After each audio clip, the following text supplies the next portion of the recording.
That sounds like Oh, you problem. We're already going, huh? Okay, what, Well, you're pulling up TikToks right now? I was just trying to get a feel for how massive we are. Our last 4 TikToks, not including the one I just posted like 25 minutes ago, or whenever I got home from work.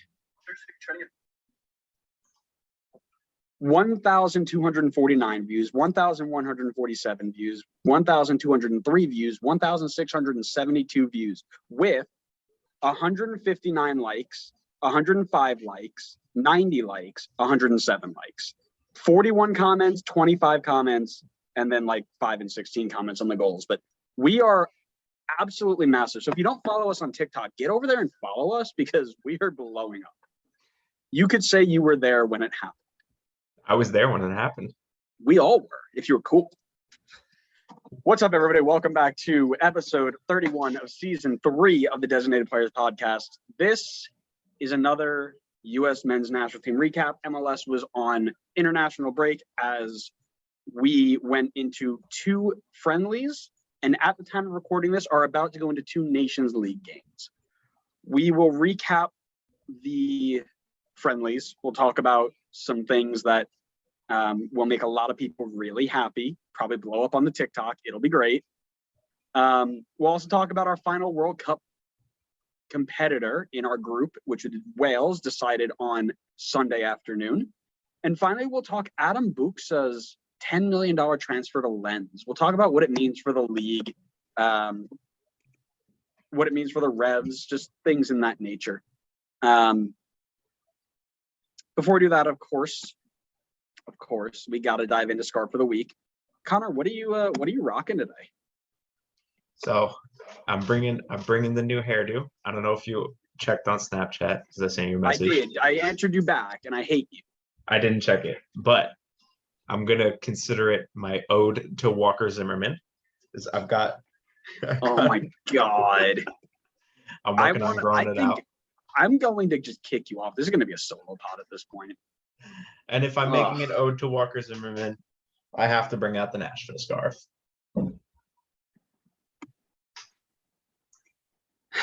What's your issue? What's your issue? You look dumb. You just look dumb. To you. So I ordered 2 mystery scarves this week from our buddy at Away Days.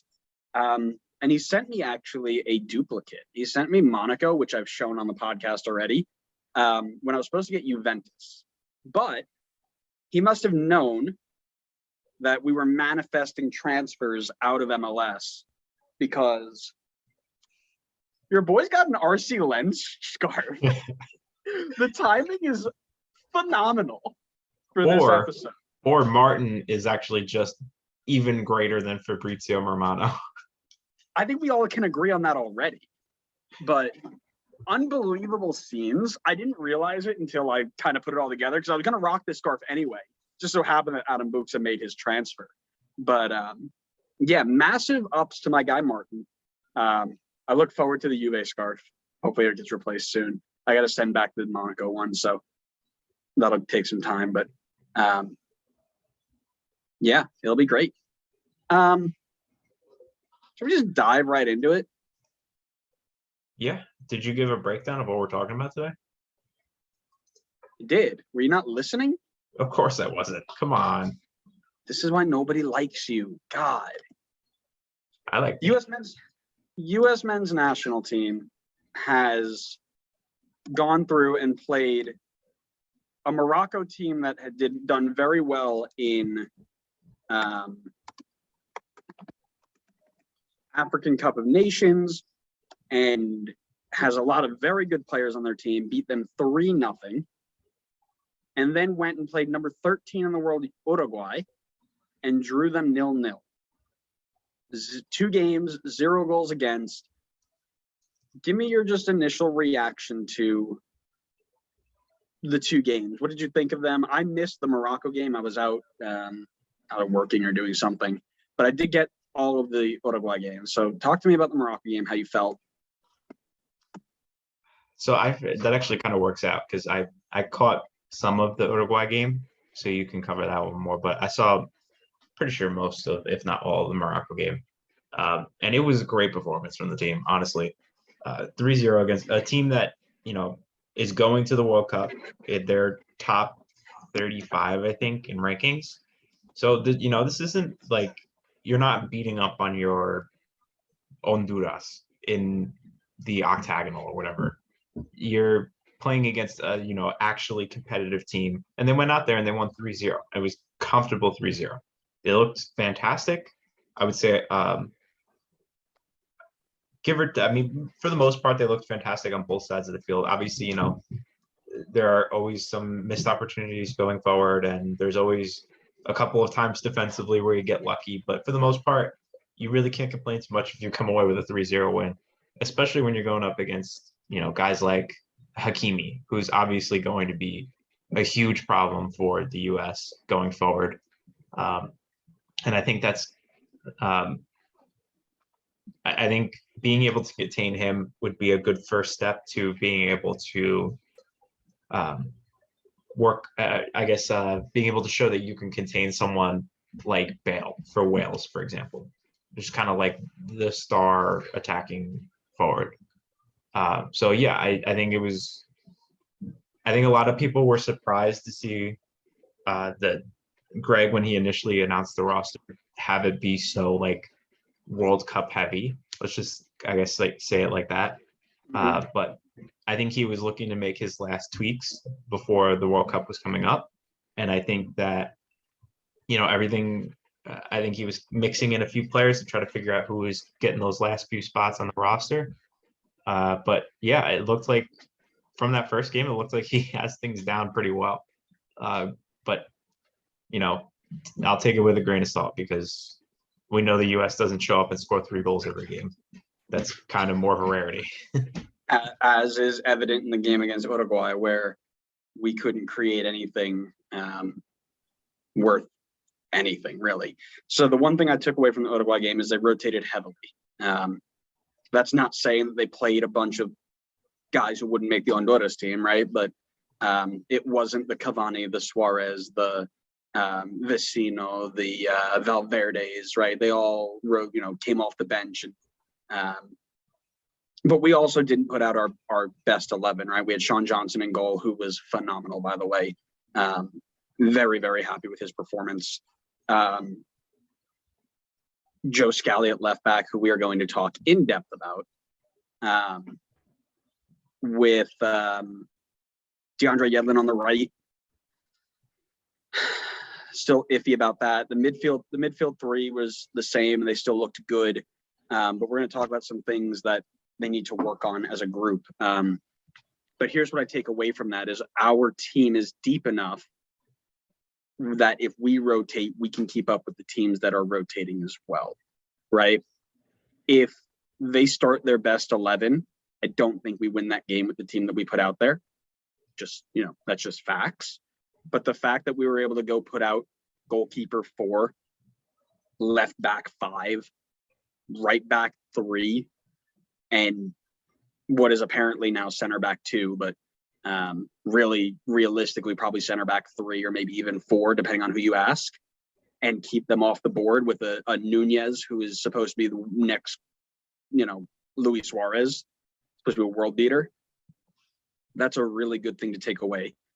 On the negative side, and I think this might go for maybe not necessarily the Morocco game, but the inability to create against good teams is going to hurt us in the World Cup.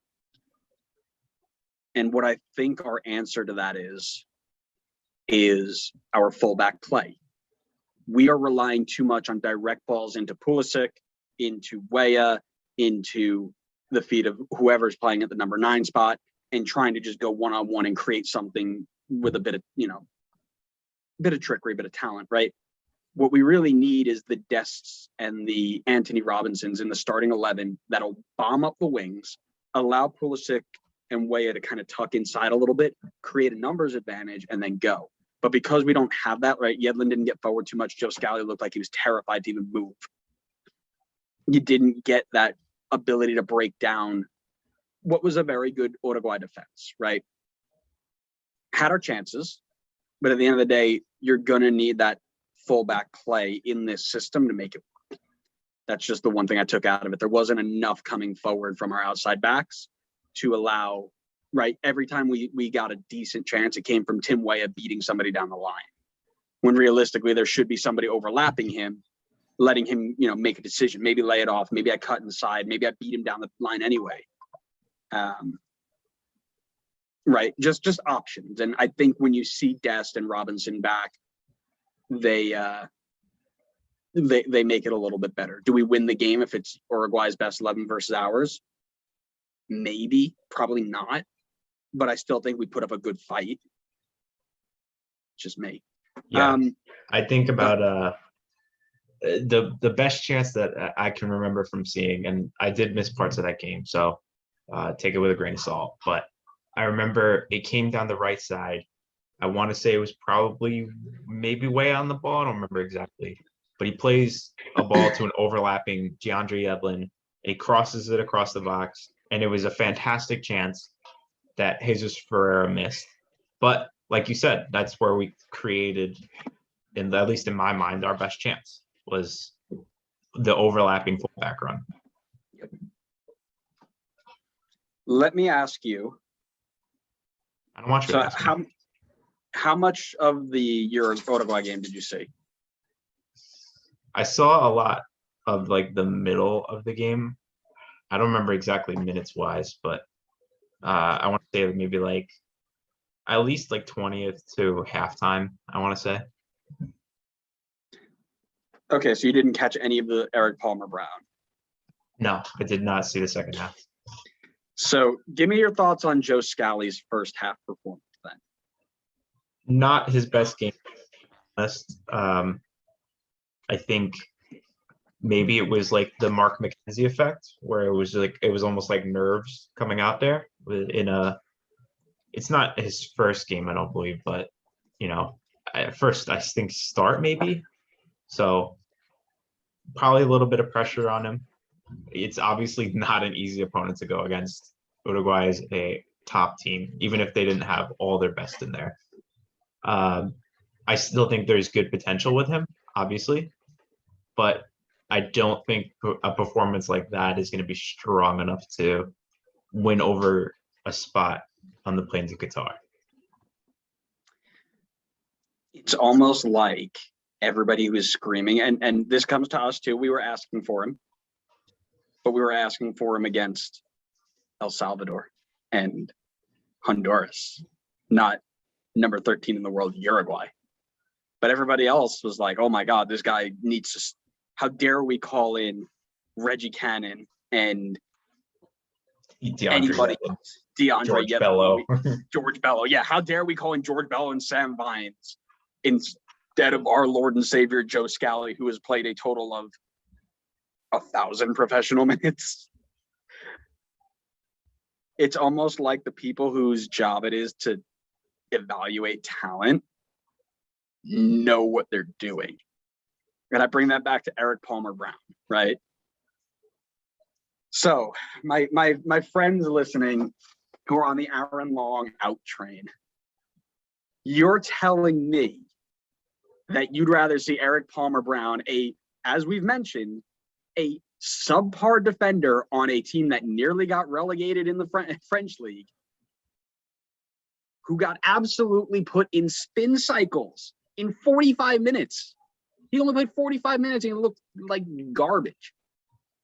Versus Aaron Long, who looked basically the same, but fit much better, right? What they need to do is get them on the same page. So you could see that there were times that Aaron Long was stepping when he probably shouldn't have, or if he steps, Zimmerman's got to slide in, right? There were these little miscommunications, but that's what you get when you don't play with the guy every week, right? But Eric Palmer Brown one-on-one was not as good as Aaron Long is, and that's what's going to win you games. Now, here's the answer. I'm not saying Aaron Long's the answer, by the way, because I didn't think he played well this weekend. I'm not out here saying that Aaron Long is our savior. But Eric Palmer Brown, who everybody keeps saying needs to be slid in there, is not the answer either. I want to see Cameron Carter-Vickers in there. I think he's the next closest after his performances in Scotland. But that is the next guy up. And I would have rather seen him against Uruguay than Eric Palmer Brown. But I would agree that the Mark McKenzie effect's a real thing. I think both of those players got their first chance in either completely first chance or in quite a long time. The nerves got up to them. We were playing a good team in Uruguay. And they dropped the ball a little bit, and that's okay, right? That's what friendlies are for. Get it out of your system, whatever. But for the love of God, I am so sick and tired of listening to people on Twitter who think they know what they're doing, slander Aaron Long, and then just immediately say this guy would be better, when we all know damn well he would. Joe Scally, not ready yet. Eric Palmer Brown, not ready yet. Nations League, sure. Let him go up against Granada. If he can't play against Granada, he's never playing anyway. But when it comes to a spot in the World Cup, we're going to be playing teams like Uruguay in the round of 16, the round of 8, if we make it that far. You can't, just because you play in Europe doesn't mean you're good enough. It just doesn't work that way. Yeah, but even before this weekend, I never was on the Aaron Long doesn't deserve to be on the team train. I fully stand by that. I don't think he is the best starter for us at center back too. Obviously a healthy Miles Robinson would be there. It would be Robinson and Zimmerman, no question. I would have liked to have seen more of Cameron Carter-Vickers there. I wish he had gotten at least the start in the second game over Long, and then you could decide if you wanted to bring in Long or Palmer Brown at that point. But, Carter-Vickers did nothing wrong when he came on in the first game. I don't see why you don't give him a shot in the second one. Plus, Aaron Long got the full 90 in the first friendly. So I feel like it would have been fair to have rotated them. But I think Greg starting Long in the second game as well, that's your indication right there that Long's your center back too. Yeah, absolutely. And he, like you said, I don't think Long was anything spectacular this weekend, but he really did nothing wrong. And that was all he needed to do to lock up center back too. So I don't know what Miles Robinson's situation is. Is he like officially out for the World Cup? Oh, no shot he makes it back by that point. No way. All right. So then I think these last two friendlies pretty much just locked up that Zimmerman and Long are going to be your starting center backs. Do I agree with that? No. I know we could have this debate, but I still don't really understand why John Brooks is just not in the picture at all. I don't think it's a smart move to not bring him to Qatar, but at this point, I don't think you can. You haven't involved him in the process, and I don't even know how long at this point. So I think Long's going to be your starter. I'm not huge on it. I hope he brings Cameron Carter-Vickers to play, to at least be another center back option. And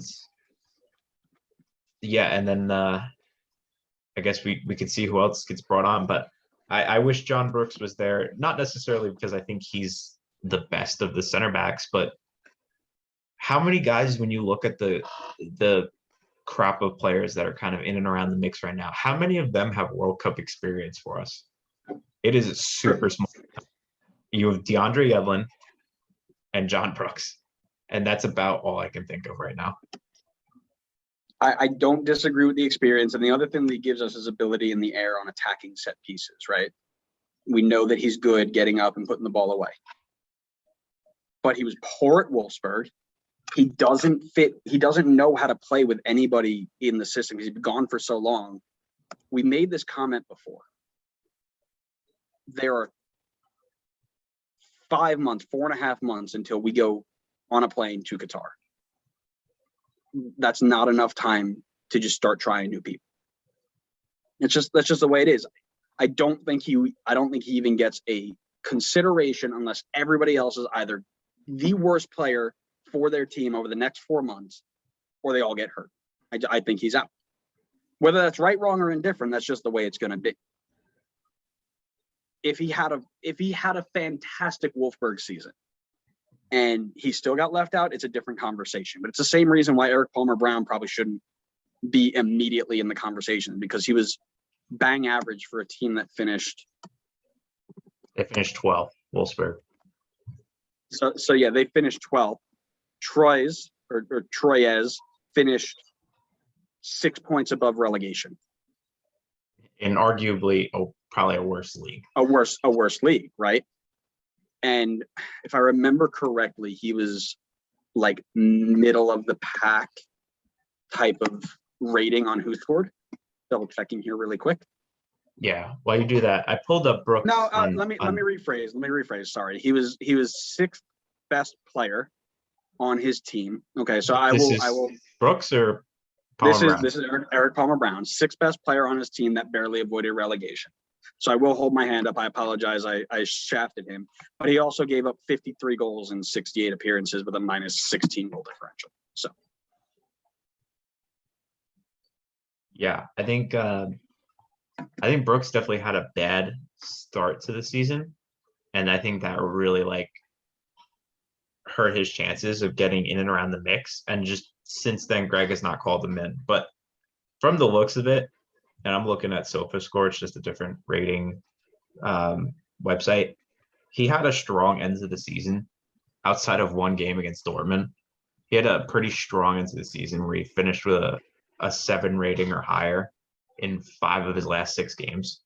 So, but like, I fully agree with what you said. It's too late in the game now to bring him into the mix, unless there's just this injury epidemic with the team. I just don't see him getting into the mix at all to get to Qatar. Like, I don't think he's even in consideration really at this point. As I mentioned in the group chat, I don't think he's even sniffing the jet fuel as the plane drives off. I don't. I just don't. Likewise. Oh, you're right. You're probably right. Yeah. But again, at the end of the day, Greg's going with form. Greg's going with experience in the team that he has right now. And he's going with just pure ability, right? If Brandon Vasquez scores 1 billion goals from now until November, he's on the plane. Like, it's whoever starts playing out of their mind. But for something as important as center back at a World Cup, where you need to understand the system, you need to understand your partner, you need to understand the group that you're playing with, you're not going to start just throwing somebody in unless he's absolutely just a world beater. You know, I'm gonna say different than your Vasquez take there. I think if Brandon Vasquez goes and scores, unless Vasquez literally scores like actually 1 million goals in the second half of the MLS season, I don't think he gets it. I think even if Vasquez continues and is like borderline golden boot, I can't see him getting called in, because I think Greg has a mix of guys at striker already. And I think within that mix, he's going to go for the guy that's most informed, because like we were talking about with Brooks, because they're familiar with his tactics and his system, have some chemistry already with the guys that are going. I don't think you can bring in a Vasquez, even if Vasquez is informed. I don't think you can bring in a Brandon Vasquez without any prior men's national team experience and just throw him on the World Cup roster. That's a really good transition point for one of our next topics. Do you have that tweet that mentioned? It wasn't a tweet. I remember, I'll see if I can find if there is a tweet, but I was listening to the broadcast for the Morocco game, and I don't remember who said it, but someone in the commentary, whether it was pregame or during the game, I think had mentioned that Greg had said he's got somewhere between like 15 and 20 players right now that were basically a lock for the World Cup. And I think that makes sense. If we look at the roster, I'm sure we can come up with who we think are the locks already. Who's already booked their ticket to go to Qatar. Sorry, before we do that, I need to slander Mexico really quick. Sure. We're calling him backup goalkeepers from the Premier League to start for our team. They're calling him backup goalkeepers for Real Salt Lake to be in their national team. We are not the same. We are not the same. David Ochoa got a call up. Yeah, for the Nations League. And a guy that has what, 0 minutes this year? Yeah, imagine that. Couldn't be me. Nope. That's all right. That'll be. I got a Premier League winner in my. I got a Premier League goalkeeper who has 0 minutes this season. Yeah, Euro snobism. Let's go.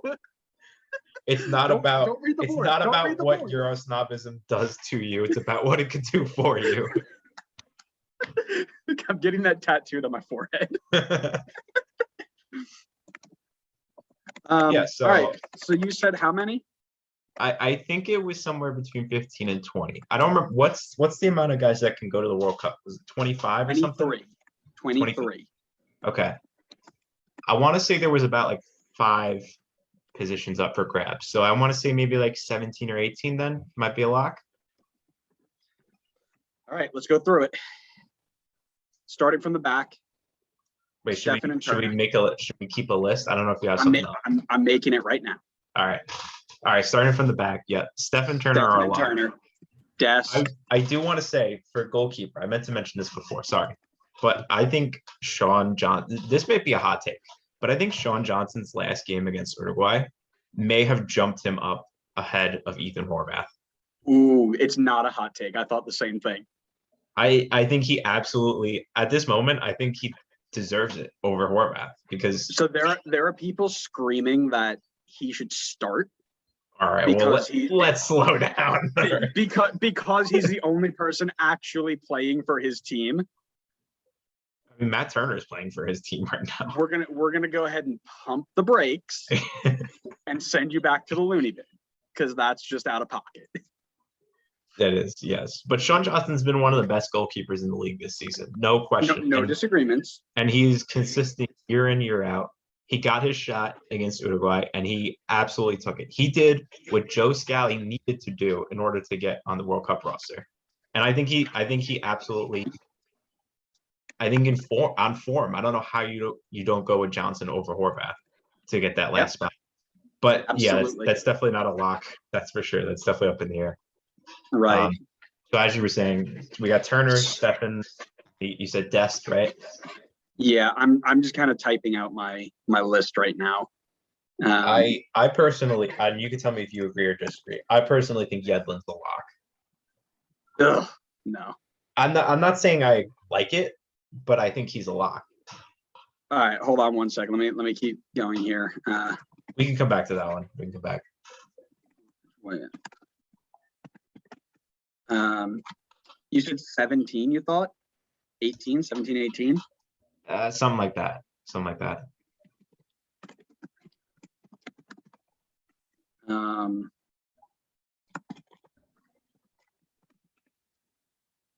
I can get 14 right now.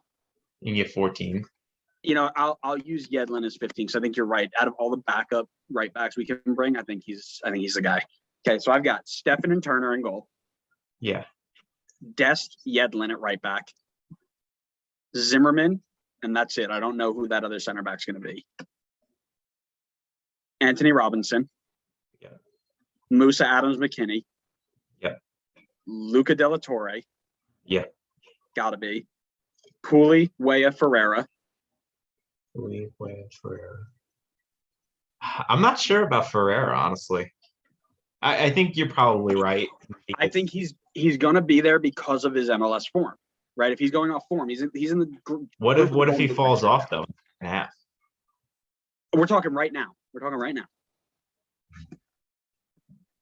I've got Reyna, Aronson, and then that would be 15. I think Kellen Acosta's a lock. He's not even in the group, is he? He's not even in this group, is he? I don't think he is, but I feel like he's definitely got a place. I want him to be, but I'm not sure why he's not here. He hurt. I'll look it up, but I feel like Kellen Acosta would be there. Okay, so that leaves 16 to 23 as possibles. So you're saying Acosta. Yeah, I think Kellen Acosta. Paul Arriola basically is sitting in the plane right now, by the way. Oh, yeah. Paul Arriola. So listen, I'm tired of the anti-Paul Arriola takes, by the way. It's the exact same as the anti-Alex Mouille Red Bull takes, except Paul Arriola can score. Paul's been unreal this year. Paul Arriola has the same work rate as Alex Mouille with the experience and the technical ability to make that work rate turn into something. You want to bring somebody on in the 70th minute against tired legs against England just to run them down just Brexit the heck out of them. You're bringing Paul Arriola in to beat the crap out of him. You're absolutely. I think Paul Arriola is on the plane. Yeah, I think he is too. What does that put us at? If you include Acosta and that is 17 for me. I think that makes sense. Do you think, I don't know if Jordan Morris, wait, you included Weah, right? I included Weah. I don't think Morris makes this. Listen, we only have one center back, so let's talk. It's going to be Long. Long's definitely going to make it. Who's your backup? Who are your two backups? It might be two. I'm going to say CCV and Chris Richards are going to be your two backup center backs because Chris Richards can also play outside. That's a tough one. I'd say CCV as well. I don't know if he goes Chris. Richards hasn't been called in a while, but I think it's because he's hurt, right? Yeah, if he's healthy, I think he goes with him. I think he's versatile enough to do it. The other one, obviously, we need a third string keeper, Sean Johnson. Yeah, I agree with Johnson. Which hurts me after everything that we've been talking about. It hurts me, but he's earned it. He has absolutely earned it. Yes, I agree. That leaves two more spots. Who are you taking? I feel like who's way too young to make an impact but needs the experience right now? Because that's going to be spot 23. Oh, that's a good question. There's a couple guys. You could say Pepe, maybe. You're going to need another strike. You need two strikers, really, don't you? Probably. Does DK make it? No, probably not. I don't think so. I think. Sorry, I would agree. I think Pepe's on. Do you think Haji or Sabachu have a shot at beating out Pepe for a spot? I think but one of them might get spot 23. I think PFOC gets in. I'd love to see it. I don't know. I think he's got to be our striker one right now. I know he likes Jesus Ferreira, but Ferreira for the national team has been a nightmare so far. Finishing wise, yes, he does a lot of good things off the ball. He is. He's very all the time. I get it. He does the small things that don't get. He's a striker. He needs to score goals. Bottom line, I hate agreeing with you, but you're 100% right. It doesn't matter. I will sit there and look at the underlying non-statistical impacts that this guy makes for days. If he doesn't put the ball in the back of the net, I don't give a damn. I just don't. We have so many players who do that already. Yunus Musa, Christian Pulisic, Gio Reyna, Tim Weah. How many more people? And you allow them to do that once we get Dest and Jedi up the wings. You're going to allow them to make all those differences in the middle. But if you can't put the ball away, don't care what you do off it. Just doesn't make sense. I'm going to go Pepe and PFOC in there because he's going to need a third option at some point because nobody can score. I think PFOC can score. I don't think he's gotten a fair shot yet. I know he had the one miss against Mexico, which I think people will harp on a lot. People still harp on it. I talk about it all the time. He blew up for young boys this year. I mean, he was phenomenal for them. He was, in terms of league form, I think he was our best striker in the entire pool this season. So I think he absolutely should be on this team. I don't know. I really don't know how I feel about Pepe being there because he's just so out of form right now. Who do you replace him with? That's a good question. I think I agree with you in that it could be like a really young player just to get them some experience. How many guys do we have in the midfield? We got Luca and Kellen Acosta as backup. Do they go one more? Who is the biggest youth soccer player right now? I don't know. When you say youth, you mean like someone who hasn't gotten a cap or just young? Yeah, non-capped young kid, right? Coming through the system, probably playing Jordi Mihailovic. Oh, Jordi. True. If Jordy Yeah. if he comes back from this injury, does Jordy knock Pepe out or Pifak out as a playmaker? I think I'd give Jordy Pepe's spot here. I know it's only two like out and out strikers, but you can move things around if you really needed to. Like Weah could play striker if you absolutely needed it. And then I think that gives you what, 3 backups in the midfield? Gives Yeah. you Luka. Where does Christian Roldan fit in? That's the real question. Realistically, probably for Jordy's spot. Not that I'm happy Stop. about it. I'm not happy about it. But like, I won't sit here and entertain this slander. I won't do it. I don't want it to happen, but like, let's just be realistic here. That's Greg's MO. John Lewis is sitting there just rubbing his hands together like, let's go, baby. I'm going to Qatar. Sebastian Lletget, Jackson Ewell. God. Jackson Ewell. Center back Jackson Hey, Ewell. listen, we need a center back too. Jackson Ewell. That's why Almeida transitioned him to center back. He knew Robinson was going to get hurt. Sporting News has their 3. The Sporting News, who I don't know anything about, by the way, projected squad for 2022 World Cup has the 3 goalkeepers we mentioned, brought George Bello instead of. Did we bring a backup left back? No, that's why I brought Chris Richards. Well, so he can also go there too. He went 3. He went 3 center backs with Zimmerman, Long, and CCV, Robinson, Dest, Yedlin, and Bello. Interesting. I think, honestly, I do think Yedlin makes this team, by the way. I don't like, if I make this team we're making is like what I would like to see and what I think is feasible. But I think DeAndre Yedlin's on the plane for that exact reason you mentioned the other day, or the other topic with the experience. You have to bring experience. You cannot bring a team with no experience into a World Cup. You can't. If you're not taking John Brooks, he's the only one. This guy's got McKinney, Adams, Musa, Kellen Acosta, Luca De La Torre, and Christian Roldan. Yep. Yeah, that sounds about right.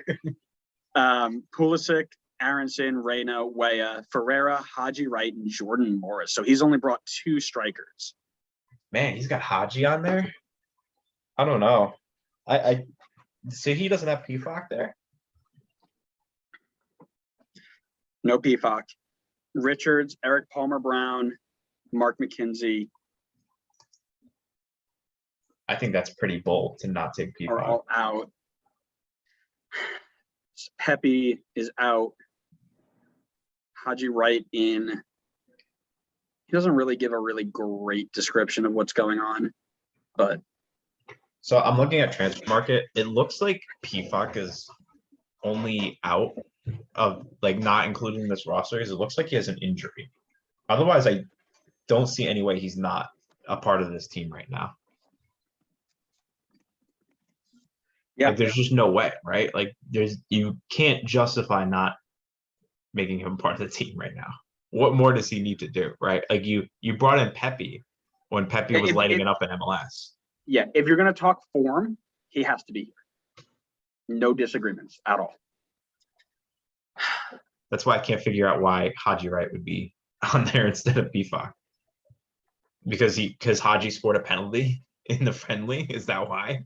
Listen, Haji was hot too. He had 17 goals in Turkey, which is arguably a stronger league than Switzerland. It's not like he didn't do anything to be here. So yeah, but listen, Pifak had more in, I would say, probably at least a level league. Competitive. I don't know anything about it. I'm not going to turn into an American snob and pretend that all non-top 5 leagues are the same. So I don't know enough about it to make a comment. But you want to replace Pepe with Jordy? What do you think? Are you on board with it? Yeah, I'd say yeah. I'm cool with it. 2 strikers with a couple wingers. I'm cool with it. I think so. Our 23 is Stephen Turner, Dest, Zimmerman, Jedi, Musa, Adams. You skipped Sean Johnson. Well, I didn't put him in order of I put him in order of locks and then. Oh, okay. Yeah. All right, go ahead. So Stephen Turner, the locks are Stephen Turner, Dest Zimmerman Jedi, Musa Adams McKinney, Luca Del Torre, Cooley, Weah, Ferreira. Then Reyna if he's healthy, Aronson, and Yeb are your locked 15. Then you're looking at Kellen Acosta, Paul Arriola, Aaron Long, Cameron Carter Vickers. Did you want to get rid of Chris Richards? I have no problem with Chris Richards being there, but I still think that spot is kind of like up for grabs. I think that spot comes down to form. Absolutely, 100%. Chris Richards, Sean Johnson, Jordy, and PFOC. That group gets out. That 23 gets out of the group. 100%. I think so. I think so too. 100%. That's a good team on paper. Yeah. Speaking of the group, transition. The Welsh national team makes their first World Cup since 19 billion and six. I don't know, forever. How do we feel? How do we feel that our final group member has been decided? I'm all right with it. I think we talked about it a little bit when the game was going on, but while we were watching them play against Ukraine, I think we looked at it and we're like, this is a team that we can hang with, and you know, this is a team that we can beat. I'm not saying for sure we will. Stopping Gareth Bale is a whole nother story. That is very difficult to do. But if you find a way to stop Gareth Bale, which again is a big but, you got a really good shot at beating this team. I think defensive. I don't think it's a big but go ahead. I think defensively is their weak point. Bale is obviously their strongest point. Midfield is decent, but I feel like their stars are aging now. Gareth Bale's 32, potentially on the verge of retiring. Aaron Ramsey, 31. Starting goalkeeper is a 35-year-old Wayne Hennessy. So no, I think Joel Ward was a starter. Danny Ward, whatever. Why was Hennessy playing the game? Is Danny Ward hurt? It was a decision made by the boss. I don't know. So you talk about Gareth Bale being like the big guy to watch, right? He was their joint worst rated player of all their starters against a Ukraine team that I would believe we would beat personally. So there's this whole hype like Bale's on another level, and he is. But I'm not as worried about it as people are making it out to be. I don't think he's as big of a deal as people are saying, personally. Now, again, this is probably going to come back and bite me in the ass when he drops a hat trick on us and knocks us out of the World Cup. But even when he was playing, he just didn't do a lot for me. Like, he came in and tucked into the center of midfield, which if he does that, he's getting absolutely hammered by Tyler Adams. So go right ahead, find yourself into that space, see what happens. Out wide, you're going up against Jedi Robinson and whoever else is playing in that center back 2 spot, probably Aaron Long. That's a bit worrying to me. But I think Jedi is okay, and he's going to have help from whoever's on that side, which is usually Tyler Adams anyway. So if you let him drop into that space, you'll still be okay. I'm almost more worried about Daniel James and his pace, but even Serginho, like I said, against Serginho Dest and Walker Zimmerman, that's maybe a little bit more worrying. But I'm not as scared of Gareth Bale as everybody else is. I'm just going to put it out there. I'm not saying I'm like necessarily like very scared of Gareth Bale, but if you look at their qualifiers, they scored 3 total goals, 2 against Austria, both of them from Bale, and 1 against Ukraine. Gareth Bale, in quotes, because it wasn't technically Bale, but it was his free kick. So it seems like just everything goes through him. So it does, and I'm worried just like you if he's going up against Robinson and Long, because I think he can beat both of them. Hopefully Tyler Adams shifts over and helps out. I'm not as concerned with Dan James. I think he's fast, but I think he lacks a lot of finishing product. And if he's playing in crosses, I totally trust Walker Zimmerman to be able to hang with Kiefer Moore. So Yeah, that would be a very good battle to in the middle would be Moore versus Zimmerman, because those are two big boys. yes. But again, I think when they put their numbers forward, I think the counterattack of Pulisic, Weah, whoever plays in the 9 spot, Musa, I think they absolutely torch Hopefully Reyna Davies. too. Yeah, Reyna too. I think that is much more dangerous going forward against Oh yeah. Ramsey and Allen. Right, they're not going to keep up with that. They're going to get torched. I have high hopes for this game, which is obviously going to come and let me down, right? Like that's just how US works. But I'm excited for that draw. I need to do more research, and we'll do a whole segment on World Cup stuff like later as it gets closer. That's news to Connor, but he's excited. No, you told me about it already. I've been ready. I'm ready to go. We're going to dive more into Iran, but right, I don't want to take that game lightly, but that should be a result for us. And then it's just England, and we're going to get up to play that game. So Yeah, my concern with this game is almost I obviously don't want to take Wales lightly. They're a good team. And then they are a team that I think plays above their level a lot. I'm concerned that the US is going to play down a bit because I think talent-wise we're better, at least on paper. And I feel like when the US has that advantage, they play down to their opponent a lot. And like I said, I think Wales plays above their quality that they have. That is worrying for me. I don't disagree with you there. I think, like I said, you see the Honduras game against in the Nations League, play down to our competition. I mean, you can close your eyes and throw a dartboard at a list of our fixtures. You probably find a game where we played down to competition, but you got to be up for it, right? That's what the World Cup is. All right, final question before we move on. You know the group, you know the competitors, you know the team. We getting out of the group? Yes, absolutely. I agree. I don't know if we're finishing first or second, but I think we're gonna find a way to get out of this group. Yeah, I would agree that this is a group that we have to get out of. If we don't get out of this group, the Euro snobs are going to ruin it. Yes. It is going to be unbearable. So we have to get out of this group just for that sake. Yes, we need to score goals. That's my biggest concern for this team. We know they can do it defensively. Go get some goals. Yep.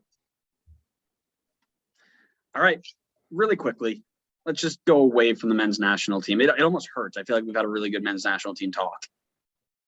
But something massive just got announced. And by massive, I mean price tag.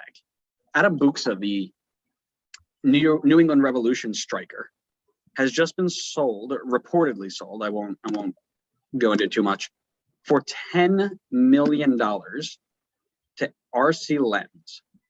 I'm looking at this now. That makes him, with including Diego Rossi's transfer, the third most expensive outgoing transfer of all time in MLS. Thoughts?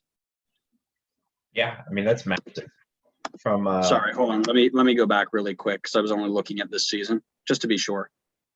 1, 2, 3, 4. It makes him the 6th. I'm sorry. Miguel Almiron, Pepe, South American Player of the Year, Pity Martinez. That's going on the board, by the way. It's going up here now. Brendan Aronson for 14 mil, and Alphonso Davies for 11. So he slides in there with the $10 million right above Daryl Dike, who's at 9.5. Thoughts? Adam Buksa is 25 years old. What does this mean? Probably nothing to anybody that I just randomly brought it up. But I see it as someone who we are signing that is not an academy player that we've grown through. This is more on par with a Miguel Almiron signing. This is someone that came in, from another league, polished up a bit more here in this league, and is now getting their jump over to Europe.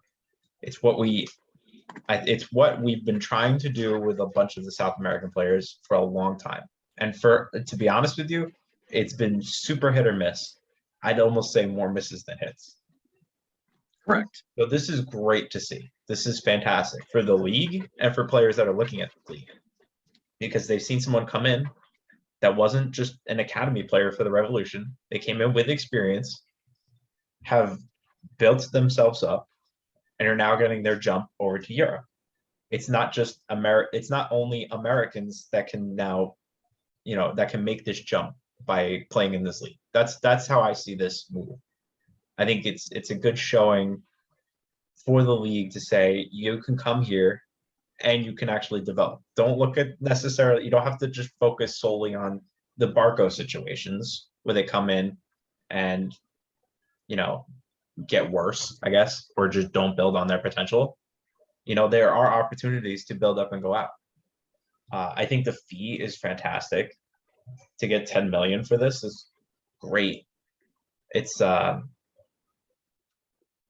that I think NYC should have capitalized on with Tati.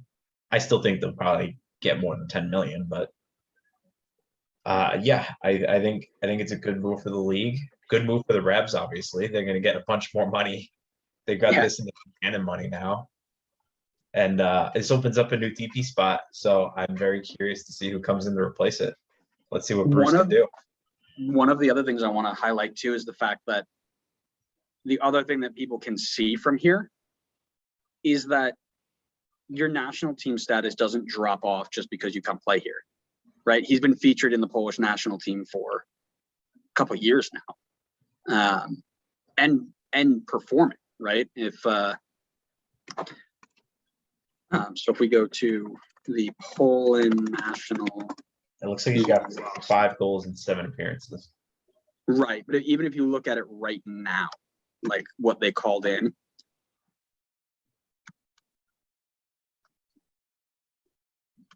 come on, there it is. Current squad players were called up for the Nations League match against Wales, Belgium, and Netherlands, and then Belgium again for the June window. He's in there, as is Karol Swiderski, by the way. So, as is Kamil Jozwiak, by the way. So these are now 3 players who have come from Europe to MLS, continued to play at a high level for their club, get called into their national team, and are going to perform in the Nations League. If people are seeing this and understanding, okay, I can go there, I can play for my national team still, I can perform well, and I can get big money moves to go out there, it's only a benefit for the league, right? It's only a benefit for the league. Hey, guess what? Guess who's not on that team? Gaga Slanina. Big facts. You know who else isn't on that team? Patrick Klimala. That's also big facts. Yeah, I had to laugh at that. Laughing through the pain. That's all right. But no, right. So that's another massive part of this. And another thing too, on a side note, right, is another European team has come, found this player, and purchased from us, which is only gaining our popularity through the throughout the world, right? We have blown up on TikTok, we are massive, but a lot of the conversations I've had about how do we make our league a top 5 league is a lot about, we have the resources to be important, right? We've got the nice stadiums, we've got the cool kits, we've got some marketability, but you need to be able to entice players to come here. And I saw something from MLS Buzz that was really good. We have 2 groups of players in MLS. We've got domestics that we're generating from U12 all the way up through Brennan Aronson transfer to Salzburg, right? And then you've got internationals. The internationals come for one thing and one thing only. The same reason they go play in the Premier League, same reason they go anywhere. Moolah, money. I will only ask this once more because I know we go through it a lot. Are we at a point where we can remove our restrictions and let people start properly spending?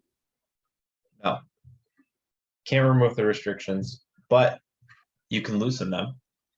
I How don't think loose? Like loose goose? Like I goose think- loose? I think it's no, not goose loose, but maybe semi goose Maybe- loose. Duck loose? Wow, Yeah. wow, you just went there, didn't you? Nobody's gonna understand this. That's an inside joke. Connor I was think- late today because he was eating a duck. Why do you say it Now like that? Because, anyways, You act like I just grabbed a duck out of a pond and then just started eating it. did you not? You I basically didn't. did. $9 at a store in Brooklyn is basically grabbing out of a pond and eating it. Stop. You know dang well. No, you can't just go goose loose on the restrictions. I think I would love to see more designated player spots because I think that opens the door to bring in more high profile players, which I think would be great because I think people would move here. I think you give teams more money to make intra-league moves, like how Dallas did this year with signing Paul Arriola, and look how that's panned out. But I don't think you could just get rid of everything because then you're going to have issues with like an RSL team who doesn't really spend money is going to end up going against some NYCFC Man City super team. You're right. And that's what we keep trying to explain to everybody is like, oh, we need ProRel and we need unlimited spend. It's like, okay, well, we already talked about why ProRel won't work right now. But as we get year by year, we need to increase the amount of money we can play with. Because if we don't, we're going to be stuck in this whole like, okay, your league is getting better, but you're offering me 10% of what I could get playing for Man City. So bye. Right? You need to be able to entice them with money. And that also comes with owners, right? We've talked about how the owners need to be willing to put the money down. And I think as we get more expansion teams, you're going to see more people drop checks, right? So I actually have a question for you. Now that you mentioned it, do you think teams in MLS should do more partnerships with these bigger teams? So like you say, let's say a player says, okay, I can make, let's just say $1 million at Man City, or I can make 100,000 at MLS. Obviously, he's going to go to Man City. In like 9 times out of 10, he's going to Man City. Because Man City has that partnership with NYC, maybe he can now go to Man City. Man City covers his wages, and he comes and plays in MLS. He could still make what he wanted, which is 100,000. But now MLS gets the talent and not necessarily gets to keep it, right? Like Man City, at the end of the day, has the player, will at the end of the day get the transfer value for them if they are successful. But do you think teams should have more partnerships like that so that we can get some more high profile players where we don't necessarily maybe have the money resources right now to get them? as of right now, the only thing that I've seen that used for properly is youth player development, Montreal and Bologna, retired players who need to get injury recovered or time to play, Montreal and Bologna, right? Jamaili and oh gosh, who was the other one? Taider, Stefan Taider. Yeah. Or it's injury rehab stint, right? Yuba Diarra for Red Bull, for example, coming over and rehabbing himself for there. Right. FC Dallas work with Bayern Munich all the time. Right. Is that the connection that I'm thinking of correctly? Is it FC to Bayern? That's where I think they had Richards and Justin Shea. How many Bayern players have come over here and played for FC Dallas? I don't know if they necessarily have that like relationship, or if Bayern just happens to like shop there. Let me ask another question. How many players outside of NYC's first year has Man City given NYC? I don't know. I don't remember who was their first year, but okay, their first year was Ethan White, Yangel Herrera. I believe that is all of the There might have wait, been one more. they had Angelino for a year. I don't know what. Yes, Angelino as well. Yeah. But after that, they haven't had anybody from Man City come down and be a part of their group. They have had a few people that Man City have enticed and said, hey, go play here, and maybe we'll pick you up later. But it's not like a direct loan from Man City, to my knowledge. I'll double check really quick. Yeah, but Herrera and Angelino ended up being fantastic players. I mean, no disagreements, right? But what is it turned into now? You know what I mean? Like in MLS 4.0, does it even do anything for you? and my question is, how many of these guys that are on the roster right now for NYC do you think came over with the thought process of, oh, if I perform well here, I'm basically already on the microscope for Man City? Tyus Magno, Gabby Pereira, and Thiago Andrade. That's the other one I was looking for. All of those, I would say probably thought, man, if these guys, if I do well here, they might keep me. The other one I'd say is the only. All right, let me rephrase. Thiago Martins, the designated player center back that they signed, is a direct Man City plant because he came from their Man City Japan team and just came right over and stayed within the family, right? Well, that's like a Red Bull move. That's like you guys correct. getting. It's a Red Bull move, right? Yeah. Exactly. But other than that, you're not seeing somebody who is on loan from Man City, right? We're not seeing. Give me somebody. I don't know. Man City. I'm thinking like, look at the guys that Man City have signed from NYC. Like they signed Jack Harrison from NYC. They signed mixed.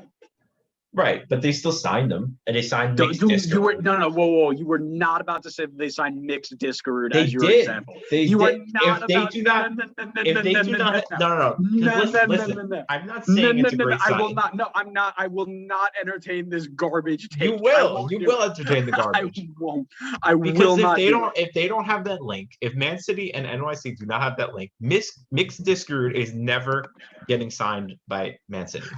It's like he never did. He never stepped foot on the field for them. What do you mean? But he still got signed. That's the point, though. My God, he got signed. But you could tell the players from South America, be like, come play here, ball out, and you're already under the microscope of Man City. If you play well, there is a very high chance that you will get signed by Man City. That would absolutely. You're telling me that wouldn't entice a player to come here? No, it absolutely would. But mixed Diskerud is not your example. He is. Because he's a perfect example because he's clearly not good enough for Man City, and he would have never got the move to Man City had he not been playing on NYC. But that's not the reason. That's not the reason he went to play for New York City. It's not. I'm not saying it. It's the reason that he went there. I'm saying you could use that as a reason for people down the line. You could say, "Oh, mixed Diskerud was able to secure a move to Man City." I am not disagreeing with you that you shouldn't use Man City to entice people. I'm disagreeing with you that mixed Diskerud is your example for your argument. He's a perfect example. It's not a perfect. Oh my! I'm not doing it. I will not. No. I'm not. He literally never actually signed for Man City. The only transfer market signed from Man City. The only thing the transfer market has is he was signed to Man City's U23 team and immediately loaned to Sweden, to Korea, back to Sweden, to Turkey, and now has made a permanent move to Cyprus. Do not use mixed Diskerud for this example as you can go to Man City and make your dreams come true. Nobody's dream is to play in Cyprus. Stop it. I'm saying. No, you're not. No, I am saying. Cut off. No. Do you ever think mixed Diskerud was ever good enough to even be in the Man City system? Easy question. Easiest question of your life. Absolutely. No, stop saying that. That's not true. He was never good enough to be in the Man City system. And yet he still got signed because he was on their affiliate team. Wrong. Yeah, wrong. Just wrong. He got signed. He got signed because he was on a free, and it was. If mixed Diskerud was playing on Real Salt Lake, he's not getting signed to Man City. He's not. Tell me I'm wrong. Wrong. You're not. You're not wrong. But exactly. The only reason they didn't sign him just because he played for New York City. They signed him because he was on a free. They said, "Hey, we can loan him out, and if he gets good, maybe we bring him back and let him play," like they do with every other kid. That could be so many players from South America that come in. They could have the same thing. Oh, you didn't play super well? Okay, we still think you have high potential. Because you were on our affiliate team, we're still going to sign you. We should have more affiliations like that. I think it would be helpful. What's the downside of it? You get what? Near Red Bull? Is that the downside of it? Yes, it absolutely is. But that's not what's happened with NYC. I think they've only benefited from that relationship. They haven't. They really haven't. They've been held back. How? They just won the cup. How they been held back? What? The Red Bulls? What? Oh, I was talking about NYC. No. Red. You made the comment. Get Red Bull. Yes, and then I said Red Bull. And then I said NYC have only been helped by the Man City relationship. Okay, I didn't hear that part. Sorry. I you know, you do this thing where I have to stop listening to you because you say stupid stuff. Being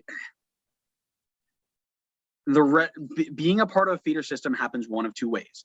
You give them all your young, good players, FC Dallas and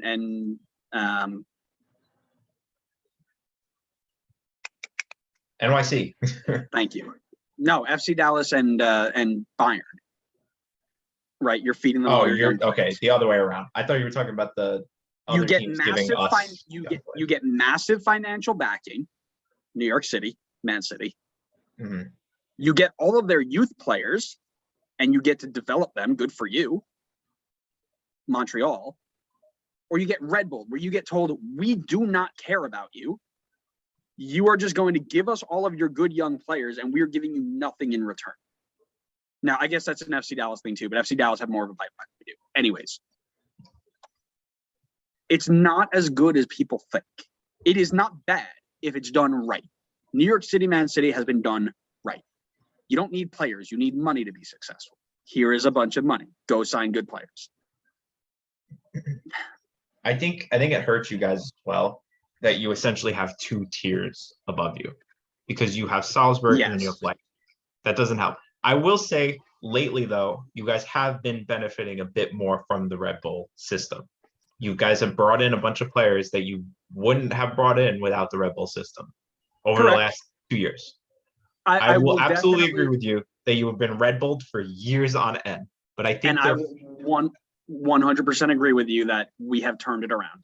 Yes, a bit. Yep. I'm not going to say it was a full turnaround yet. Not completely. You're right, but I will agree. I think the issue with that relationship, like you said, is it's a relationship where the parent team, Leipzig, is developing the young players themselves as opposed to just playing the best talent. In that case, they're going to just take all your young talent and not give you anything back. Which is why a Man City works, because Man City's playing the best that they have available. And then they're developing their young guys through their affiliate teams like NYC. So you need a situation like that, like a Chelsea relationship. Like Chelsea's academy has been great for years, and they've never developed them. I think having an affiliation with an MLS team would be fantastic for both parties. I don't know what team. Do you know that they do have an affiliation with an MLS team? Who? The LA Galaxy. Why? Because Ashley Cole went there? I don't know, but I'm reading this Wikipedia thing. And it says, this is a list of football clubs and their affiliates past and present. Teams may have a feeder club for a number of reasons, including the ability to loan out inexperienced youngsters, allow young foreign players to gain a work permit, or for business purposes such as merchandising. In English football, the operation of external football team is prohibited, so the agreements are more informal, usually between local teams. Yeah, right. Tell that City Football Group. Okay. But yeah, I see that too, but that is not a real affiliation. I don't believe that for a second. PSV and Vitesse are much more realistic. Yes, absolutely Vitesse. I mean, people have known that for ages, but LA Galaxy, I don't think they've done a transfer between the two of them ever. Probably in history. No. Again, I laugh about it, right? But before we take this on much longer, that was a good question. That was a good question of the day, right? To transition out of it. Feeder teams are not bad unless they give up on you, which